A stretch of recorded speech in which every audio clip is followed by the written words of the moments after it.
Hello, আসসালামু আলাইকুম। আলবনিস family blog থেকে লাবণী বলছিলাম। চলে আসলাম খুব সুন্দর একটি ভিডিও নিয়ে। অবশ্যই কাস্টার্ড বানাবো। কাস্টার্ড ভেবেছিলাম এটা একটা রেসিপি আকারে দিতে পারবো, কিন্তু একটা দুইটা ভিডিও স্কিপ করার কারণে আমি পুরোপুরি রেসিপিটা দিতে পারলাম না। তারপরও মুখে বলে দিচ্ছি। আপনারা দেখলেন প্রথমে সাবুদানাটা ভালো মতো একদম ইয়ে করে নিলাম, যে মানে কতটুকু দিব পরিমাণটা। আর এদিকে খালা 2 লিটার দুধ ইয়ে করতে দিল, গরম করতে দিল। গরম করে এটা 1 লিটার করা হবে।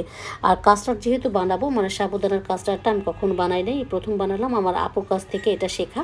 আমার বোনের হাতে এটা আমি 2বার খেয়েছিলাম, ভালো লেগেছে। তাই এবার ভাবলাম কি আমার ছেলেকে বানিয়ে দিই, বড় ছেলের খুব পছন্দ। আর গতকালকে যেহেতু আমার ছেলের ফ্রেন্ডরা এসেছিলো, আমাদের বাসায় ইফতার একটা দাওয়াত ছিল ওদের, তো তখন কিন্তু আমি এটা করেছি। এবং সেদিনই বলেছিলাম, কালকেই বলেছিলাম যেটা আমি আজকে আপলোড করব।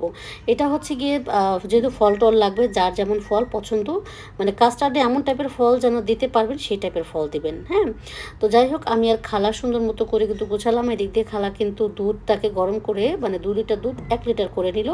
আর অবশ্যই আপনারা কাস্টার্ড পাউডারটা যখন দিবেন ঠান্ডা পানিতে গুলে তারপরে কিন্তু আপনারা দুধের সাথে মেশাবেন। আর দুধের সাথে মিশিয়ে কিন্তু রান্না করতে হবে, মানে ভালো মতো করে 2-3টা উতলানো, মানে যখন উতলানো হবে তখন কিন্তু আপনি এটা নামিয়ে ফেলবেন। আর কাস্টার্ড পাউডারটা দিয়ে যদি জাল না দেন তাহলে কিন্তু এটা গন্ধ লাগবে, আগেই বলেছি ভালো লাগবে না।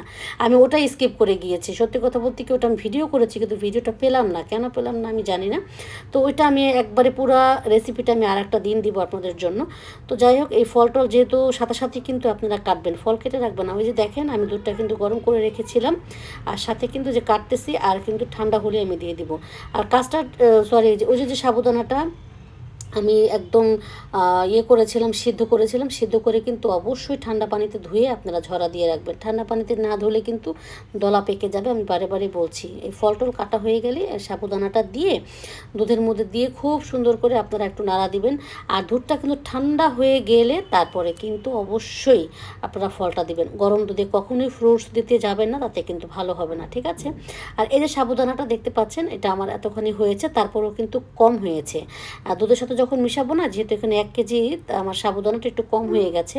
অবশ্য আমার ছেলে আগেই বলেছিল, মা সাবুদানাটা খুব বেশি দিও না, কারণ ওরা খাবে তো, যদি ওদের কাছে ভালো মানে না লাগলো। আমরা কিন্তু স্বাভাবিকভাবে সাবুদানা দিয়ে কখনো করি না, যেভাবে আপনারা কাস্টার্ড বানাতে জানেন ঠিক সেভাবেই খাই আমি।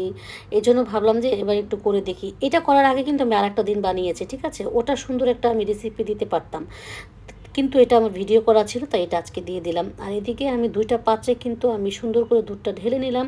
আর ইকুয়াল করে সমান সমান করে কিন্তু ফলগুলো দিব, একটা ওটার মধ্যে একটা এটার মধ্যে, সমস্ত কিছু দিয়ে কিন্তু আমি অবশ্যই ফ্রিজে রাখবেন কাস্টার্ডটা, তা না হলে কিন্তু ভালো লাগবে না। এই টাইপের মানে খাবার কিন্তু ফ্রিজেই ভালো লাগে, ফ্রিজেরটাই ভালো লাগে।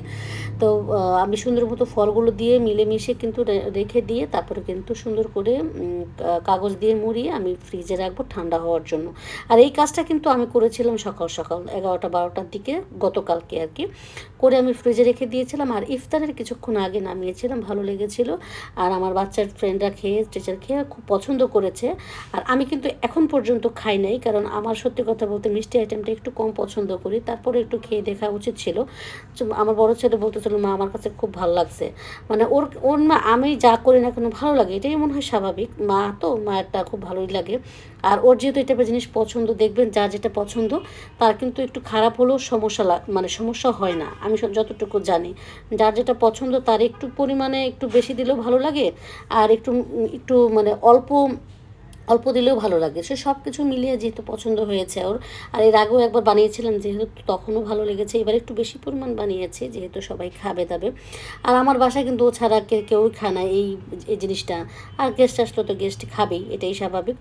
তো যাই হোক, এখন আমি সুন্দর মতো এই যে ফলগুলো দিয়ে, আগে তো সব দিয়েছি, এখন উপর দিয়ে আমি জাস্ট একটু গুছিয়ে দিব। গুছিয়ে আমি সুন্দর মতো এখন রাপিং করে রেখে দিব। আর আগে থেকে কিন্তু খালার জন্য কিন্তু একটা বাটিতে মানে বেড়ে রেখেছিলাম। আর আমার শাশুড়ি আমার যেহেতু ফ্রিজে জিনিস খাবে না, তার জন্য একটা বাটিতে করে আলাদা রেখে দিয়েছিলাম, যেন সে ফ্রিজ থেকে বের করলেই যেন মানে খেতে না পারে, এই জন্য মানে তার কষ্ট হয় ফ্রিজে জিনিস খেতে। তো তার জন্য আলাদা করে আমি রেখে দিয়েছিলাম। আর আজকের ভিডিওটা কিন্তু একটু বড় হয়ে গিয়েছে, স্বাভাবিকভাবেই মানে বুঝতেই পারছেন, যেহেতু একটা রেসিপির মতোই দিলাম। আজকে এই পর্যন্ত, সবাই ভালো থাকবেন, আল্লাহ হাফেজ।